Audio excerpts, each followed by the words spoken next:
আল্লাহ যেন দ্রুত তাকে সুস্থ করে তোলেন। আগামীকাল জুম্মার নামাজের পরে বিশেষ মোনাজাত করা হবে দেশনেত্রী বেগম খালেদা জিয়ার সুস্থতা কামনায়। ফ্যাসিস্টরা গণতন্ত্রের এই শর্তগুলোকে হানা দিয়ে ধ্বংস করেছে, তাদের কাছ থেকে তিনি ফিরিয়ে নিয়েছেন। দেশনেত্রী বেগম খালেদা জিয়ার সংগ্রামী নেত্রী, দীর্ঘ জীবন যা কেটেছে, গণতন্ত্র পুনরুদ্ধার, মানুষের বাক ব্যক্তি স্বাধীনতা, মত প্রকাশের স্বাধীনতা, বহুদলীয় গণতন্ত্র, অবাধ সুষ্ঠু নির্বাচন ইত্যাদি প্রশ্নে যিনি আপোষহীন থেকে আগ্রাসনের মুখে যে সমস্ত ফ্যাসিস্টরা গণতন্ত্রের এই শর্তগুলোকে হানা দিয়ে ধ্বংস করেছে, তাদের কাছ থেকে তিনি ফিরিয়ে নিয়ে এসেছেন। গণতন্ত্র এবং গণতান্ত্রিক যে বৈশিষ্ট্যগুলো, যার কথা আমি বললাম, বাক স্বাধীনতা, ব্যক্তি স্বাধীনতা, মত প্রকাশের স্বাধীনতা, সংবাদপত্রের স্বাধীনতা, অবাধ ও সুষ্ঠু নির্বাচন।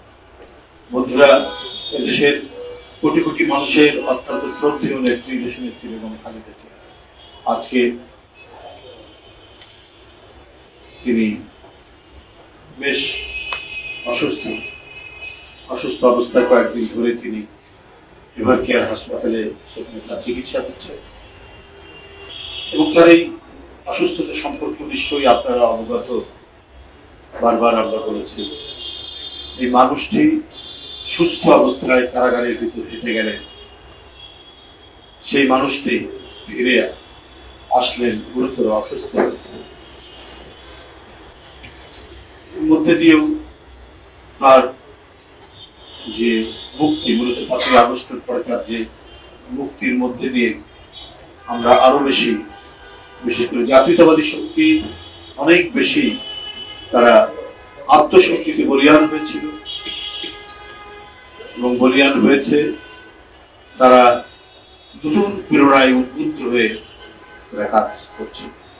কিন্তু এই দীর্ঘদিন কারাগারে থাকার সময় ফ্যাসিস্টদের ভয়ঙ্কর নীল নকশায়, চক্রান্তে, ষড়যন্ত্রে তাকে অসুস্থ করা হয়েছে নানাভাবে।